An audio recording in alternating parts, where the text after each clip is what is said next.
Jesús, antes de venir a Betania, había pasado por Jericó.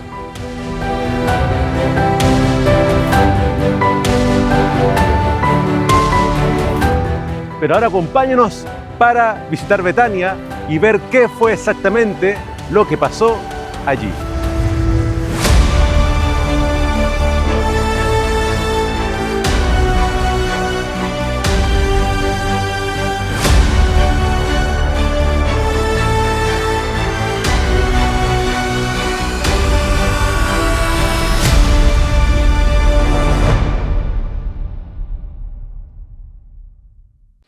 Aquí en Betania, Jesús comienza su ascenso a Jerusalén y su camino hacia el Calvario, hacia la cruz.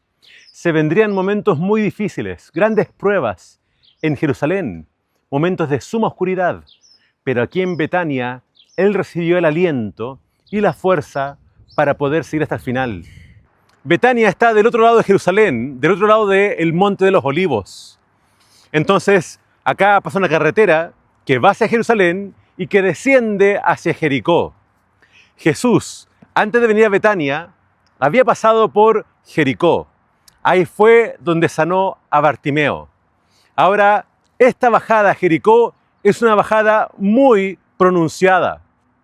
Por lo tanto, entendemos que Jesús llegó a Betania, quizás ese día viernes, el sábado Él lo pasó en Betania, y las escenas que vamos a observar ahora tienen que haber pasado el sábado de noche.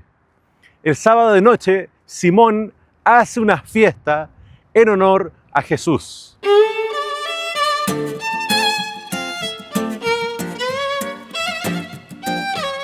Claramente, esta ciudad era pequeña, así que varios personajes conocidos tenían que haber estado presentes en esta gran fiesta, entre ellos Lázaro, Marta y María. Entonces, de Jerusalén quizás incluso vinieron personas para encontrarse con Jesús, porque a estas alturas Jesús era muy conocido en toda esta región.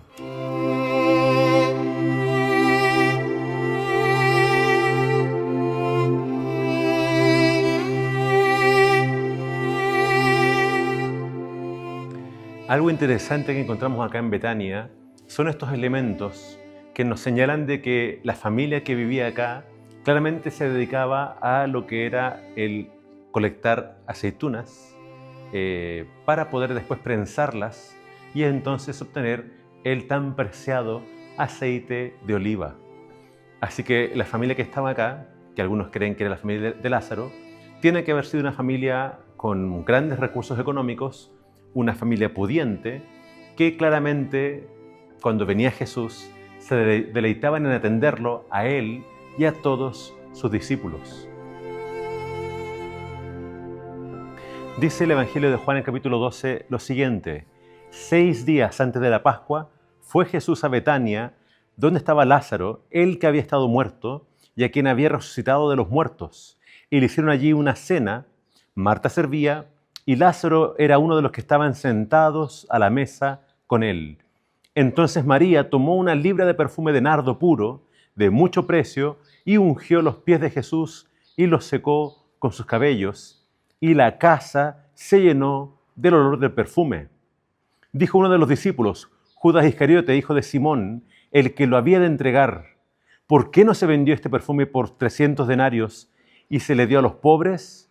Pero dijo esto no porque se preocupara por los pobres, sino porque era ladrón y teniendo la bolsa sustraía lo que se echaba en ella. Entonces Jesús dijo: déjala, para el día de mi sepultura ha guardado esto. A los pobres siempre los tendréis con vosotros, pero a mí no siempre me tendréis. Tenemos que usar la imaginación para imaginarnos esta cena. Simón entonces es el anfitrión. Invita a Jesús, invita a personas importantes quizá de la ciudad. Acá hemos mencionado a Lázaro, a Marta y a María. Marta sirviendo. Y probablemente, como siempre lo hacía, María estaba a los pies de Jesús escuchando sus enseñanzas.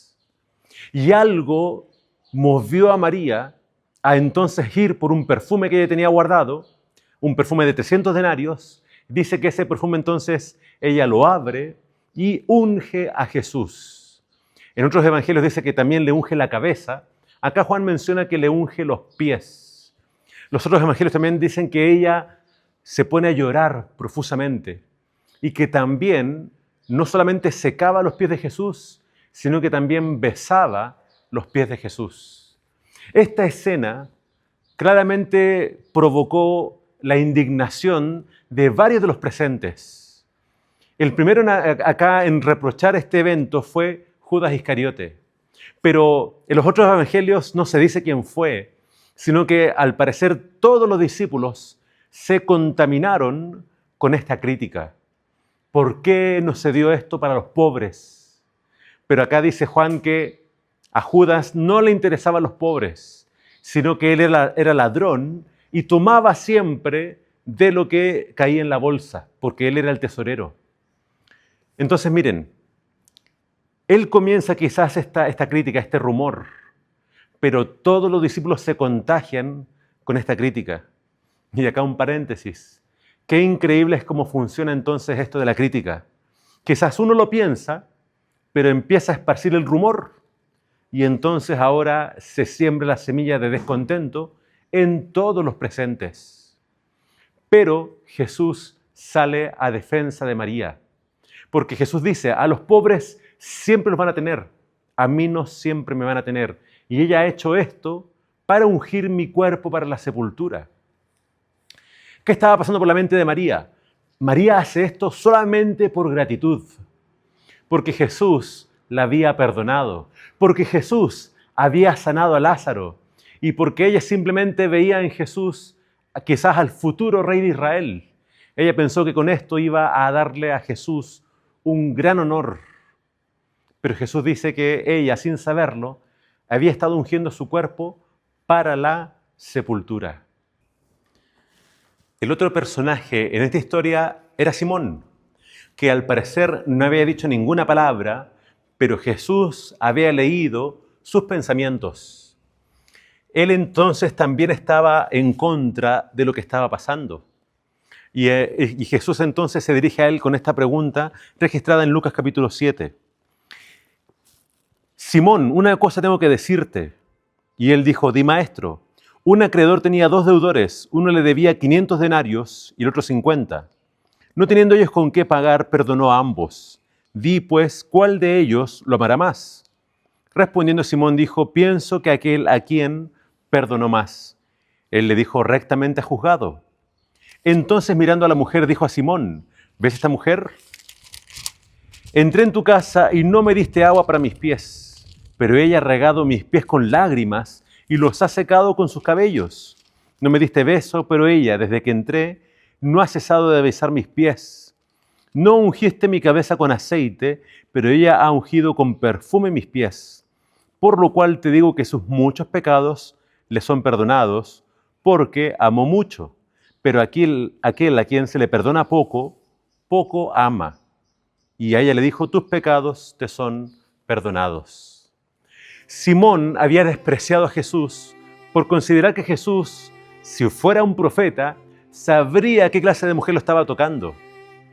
Ahora la pregunta que tenemos que hacernos es, ¿cómo sabía Simón qué clase de mujer era? Ahora muchos sugieren que, al parecer María, en cierto momento se había alejado de Jesús, se había alejado de su hogar y quizás incluso había practicado la prostitución. Y quizás incluso el mismo Simón había pecado con ella. Por eso él sabía qué clase de mujer era ella. Jesús no reprende directamente a Simón, pero le cuenta esta historia para que él entendiera que, aunque había sido sanado de la lepra, su corazón no se había convertido. No había una sincera gratitud para Jesús. No lo estaba reconociendo como el Mesías, como el Salvador. Quizás pensaba que podría llegar a ser alguien, pero hasta este momento en él no había una fe salvadora. Había despreciado a Jesús porque pensaba que Jesús no sabía qué clase de mujer era esta. Pero Jesús, que lee los corazones, sabía perfectamente lo que había en el corazón de Simón y también lo que había en el corazón de la mujer. Jesús elogió a la mujer porque veía en ella un amor sincero. Veía en ella una persona que estaba agradecida por el perdón que Jesús había ejercido en su vida. ¿Qué llevó a María a dar este perfume tan caro para Jesús? No solamente Jesús había sanado a su hermano Lázaro y lo había salvado de la muerte, en realidad lo resucitó. No solamente Jesús había perdonado los pecados de ella una y otra vez, sino que acá vemos que María siempre era la que estaba a los pies de Jesús escuchando sus enseñanzas. Ella tenía muchas razones para agradecer a Jesús. Y Simón, que había sido sanado de la lepra, su gratitud era simplemente superficial. Así que acá en Betania, ¿qué lección aprendemos? Vemos que Jesús fue ungido para su sepultura. Y el Espíritu de Profecía menciona que este olor con el cual su cuerpo fue ungido lo acompañó hasta sus horas más oscuras, refiriéndose quizás al Getsemaní y también a la tumba. Ninguno de sus discípulos, que por tanto tiempo lo habían seguido, le había tributado a Jesús un honor como este. Y Jesús reconoció en María esa devoción y por eso es que Él dijo que lo que ella había hecho no sería olvidado jamás.